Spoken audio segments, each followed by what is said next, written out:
Hi everyone, let's dive into today's eerie tale.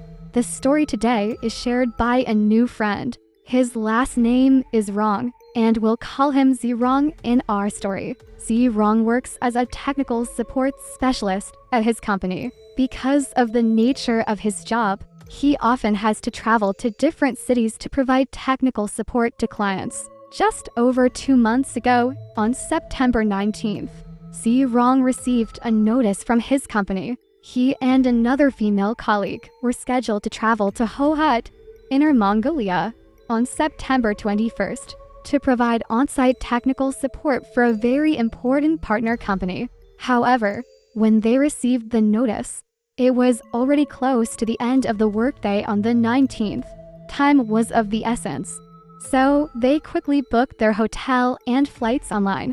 As some of you might know, 2017 marked the 70th anniversary of Hohhot, and the city was still bustling with tourists and people related to the celebration. When Zirong and his colleague were scheduled to travel, it was very difficult to find a hotel, but after a lot of effort they managed to book 2 rooms in a hotel located near Seaway Road in Hohhot. Zirong mentioned in his letter to me that in hindsight, their trip seemed doomed from the start. First, the flight they booked from Nanyuan Airport in Beijing was delayed, causing them to arrive in Hohhot around 9 p.m. on the 21st. After landing, they couldn't reach the driver they had arranged to pick them up. The driver's phone was unreachable, so they had to wait in line at the airport for nearly an hour to get a taxi. When they finally got one and arrived at the hotel, Zirong realized it was in a rather remote location, with no nearby supermarkets or other conveniences. The hotel was located in a tall building. Zirong and his colleague, both exhausted from their journey, got out of the taxi with their luggage and went inside the building to check in. To their surprise, the hotel lobby was almost empty, with only 3 staff members present: a security guard, a cleaning lady, and a reception. Zirong had checked the hotel online before booking and knew it was a decent-sized establishment with fairly good reviews. But when he arrived, the lobby felt eerily empty with no other guests around. Too tired to think much about it, they went ahead and checked in. The reception handed them their room keys, and they took the elevator up to their rooms. Zirong dragged his suitcase to his room, inserted the key card, and opened the door. As soon as he did, he felt a chill in the air. The room seemed damp, and a gust of cold, foggy air blew out as soon as the door opened. There was a strange smell in the air, something that made Zirong feel a bit uneasy. Before he could think much about it, he stepped inside and inserted the key card into the slot, turning on the lights. The moment the lights came on, Zirong saw something that made his heart skip a beat. Standing about 3 meters in front of him, facing him directly, was an older man. The man had very little hair, a bit of stubble on his face, and a pale, lifeless complexion. His eyes were vacant, as if he had been standing there for a very long time. As the lights came on, Zirong saw the man standing stock still, staring right at him. And this man was bare-chested, wearing shorts and a pair of sandals.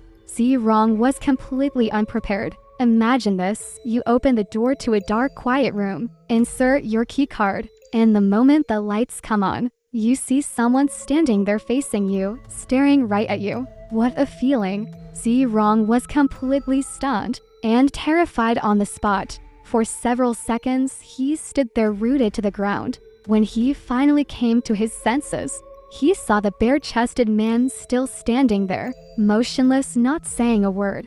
Zirong was so scared that he grabbed his suitcase and sprinted out of the room, frantically pressing the elevator button. The elevator happened to be on his floor, and as soon as the doors opened, he rushed and pressed the close button and kept looking back, fearing that the man would chase after him or make some move. Fortunately, there was no movement. He got out of the elevator, went to the lobby, and by the time he reached the reception, he could no longer control his anger. The fear had turned into rage. Zirong is usually a very patient person, especially since he works in technical support. which requires a lot of patience and attention to detail. But being caught off guard and so frightened, he felt nothing but anger. He stormed up to the reception and shouted, "What's going on here? How can there be someone in my room? What kind of hotel are you running?" In the lobby beside Zirong, there was only the reception attendant, who was around his age, and an elderly security guard. Both of them looked at Zirong as he was shouting hysterically, but their expressions were quite calm without any sign of surprise. The security guard just stood there looking at Zirong, as if he had expected something like this to happen. The female reception attendant kept apologizing. "I'm so sorry, sir. It was my mistake that I gave you the wrong room," she explained. "I didn't realize that the room was already occupied. I'm really sorry. We'll give you a different room at once." At that moment, Zirong was so angry that his head was buzzing. He was completely flustered, and in that moment, he didn't immediately notice the problem with what the reception attendant was saying. Later, when he thought about it, he realized how impossible it was to have given him the wrong room. Someone who often stay in hotels know this basic fact. First, you need a key card to open a room. But if there's someone in the room, why wouldn't they have inserted the key card into the slot to get electricity? Especially since he was standing there bare-chested, facing the door. In a dark room, what was he doing?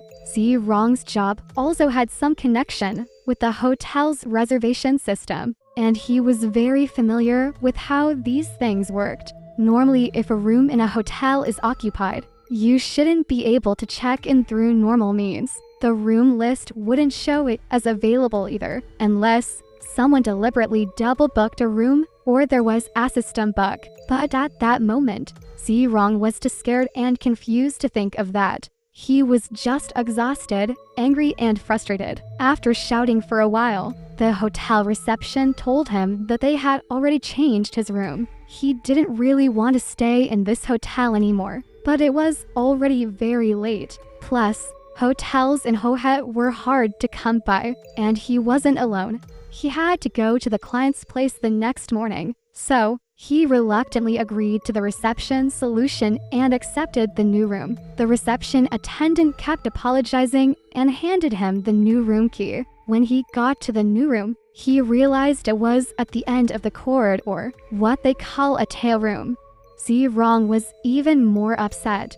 He didn't even open the door before going back downstairs to the front desk. "Give me another room. I don't want to stay here," the front desk told him. "I'm sorry, sir, but this is the last available room in the hotel. There really aren't any other rooms left." They kept apologizing to Zirong, but he had no choice. He had to go back to the room. This time, when he opened the door with the new key card, there was no one inside. But the room felt even more damp, and when he inserted the key card, the lights came on, but they didn't seem bright enough. He looked around and saw that the room was decorated in a retro wooden style, but he was already exhausted from the shock, anger, and shouting. All of that combined with the flight delay, the missed taxi, and the urgency of the situation had taken a toll on him. He gritted his teeth and thought, "Forget it. I'll just endure for one night. Tomorrow, after finishing the job with my colleague, I'm definitely changing hotels. I'll pay extra if I have to, but I won't stay here another minute." After closing the door, he quickly unpacked and went to take a shower.